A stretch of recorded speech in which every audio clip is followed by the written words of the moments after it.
Steve Merrill stopping by from Wager Talk as he always does here at the Voice of College Football each and every week. We hope that you have locked in this season.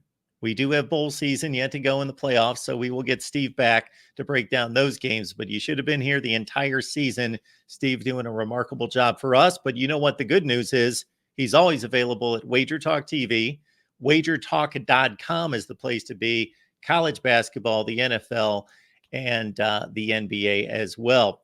All right, on to that Big Ten championship game, and Iowa snuck through. They made it, Steve, and their final victory was a 13-10. Of course, it was 13-10. That's pretty much in their ballpark of point results, and I believe the over/under was somewhere in the 26 range for that game. It was the lowest ever. You can clear up my math on that one, but Iowa survives. They're 10-2. Taking on Michigan as a 22-point underdog. Yeah, we've had a lot of fun this year talking about the Iowa totals, and every week, we keep saying, have they set it low enough? And I've said, if you blindly play the lowest totals under in every sport, and even the highest totals over in every sport, you've made money for decades. And yeah, at some point they're going to go over the total, but they keep setting them lower, and they're not low enough. A couple weeks ago, 27.5 was the closing total in that game against Rutgers, and it wasn't low enough, 22-0. And then last week, it closed as low as 25 in some locations. Opened about 27, 28, but closed as low as 26, 25 against Nebraska. And like you said, 13-10, 23 points, including a walk-off field goal. That game could have gone to overtime, then it would have gone over. That would have gotten very interesting, actually. It would have been a terrible beat if you'd had the over. But this is a team now, Iowa, that's gone under 7 straight. They've gone under 8 of their last 9. The only one that went over a couple months ago, as you recall, was that Michigan State game, which landed 42 because there was a 42-yard fumble return for a touchdown. Otherwise, it lands 35 and would have stayed under the 37. Each of the last 7 games have had 34 points or less. If you take out the defensive score, the last 9 unders would have all had 35 or less, and that's where this total is. So it's the lowest total, by the way, in the history of conference championship games going back to 2000. 2008 ACC title game, Boston College, Virginia Tech had a total like 38-39. It landed 42, but I think that was like a 32-10 game. One team didn't do too well offensively. But the under is the only way to play this. And yes, it's the lowest total ever in a championship game, but it's still a touchdown higher than the last 2 or the last 3 totals for Iowa that stayed under. And if you want to take it a step further, some craziness on this one. They do team totals, of course, for college football, how much each team will score. And right now, if you do the normal projection, it would be 28.5 to 6.5. That's what gets you to a 22-point win, 35 points. So the true team total should be 6.5. But a lot of sports books have set the team total for Iowa at 0.5 point juiced to the over, which is just insane. So that's how bad this Hawkeyes offense is. Michigan's a very good defensive team, and you can make the case maybe it's a little bit of a flat spot after the big Ohio State win, but Michigan needs to win still, and it is the Big Ten championship game, so they should be excited. Plus, Harbaugh's back. I think that's some motivation right there. And, Michigan's a run-based offense still. They'll keep the clock moving, ground and pound. The only way this one gets over is if Michigan themselves push it over the total, in my opinion. So I like the under 35.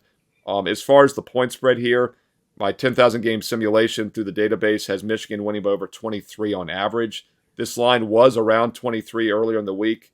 It's dropped to 22. The total has also started to drop from 35.5 to 35. I even see a 34 creeping out there now.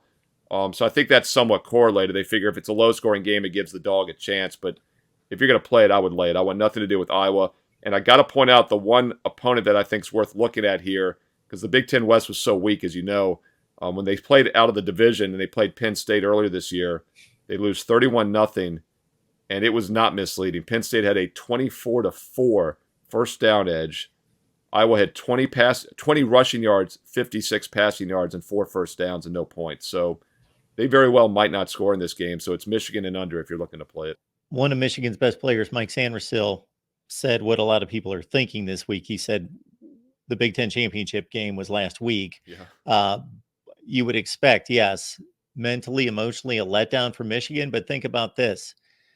We could have said the same thing the last 2 years, and especially that first year that Michigan got over the hump 2 years ago in 21 when they finally beat Ohio State after Ohio State had owned the conference forever and finally won that game. And you would figure letdown. Well, they beat Iowa 42-3. the next week, and then they covered the spread against Purdue last week as well. They're pretty buttoned up and understand what's at stake here. 6 common opponents, Steve. Michigan's outscored those 6 by 190 points. Iowa by 8. Michigan has outgained them by just under 1,200 yards. Iowa has been outgained by 344 yards. Their stats look like they lost most of these games, but they won 4 out of the 6. So, and the one was on the gift call at the end of the game with a punt. So they should easily be 5-1 against these opponents. So it's just crazy to see the difference in stats. Iowa does it its own way. That's for sure. Well, we talk about too, Mark, when you're playing these big underdogs, you want, some backdoor cover potential. And this is the epitome of no backdoor cover potential because Iowa's a terrible offensive team. And then on top of that, they're a run-based offense. They average 49% completions, 5 yards per pass on the season. So when they get behind, which they will as a 22-point dog, they have no catch-up. And that's exactly what we saw in the Penn State game. And by the way, they had 4 fumbles in that game, which is somewhat random. Fumbles are pretty random. Don't forget, though, Penn State had 4 interceptions. And yes, Iowa's a good defense, so that's not a total fluke either. But, they won 31-0, and they still had 4 turnovers, Penn State. So that's another reason it'd be Michigan or pass if you're looking to play the side. Outgained by Penn State by 321 yards. Steve Merrill, Wager Talk TV. That's right here on YouTube, wagertalk.com. Get everything that he has to offer there. It includes the NBA, college basketball, and the NFL. Thanks for stopping by, Steve.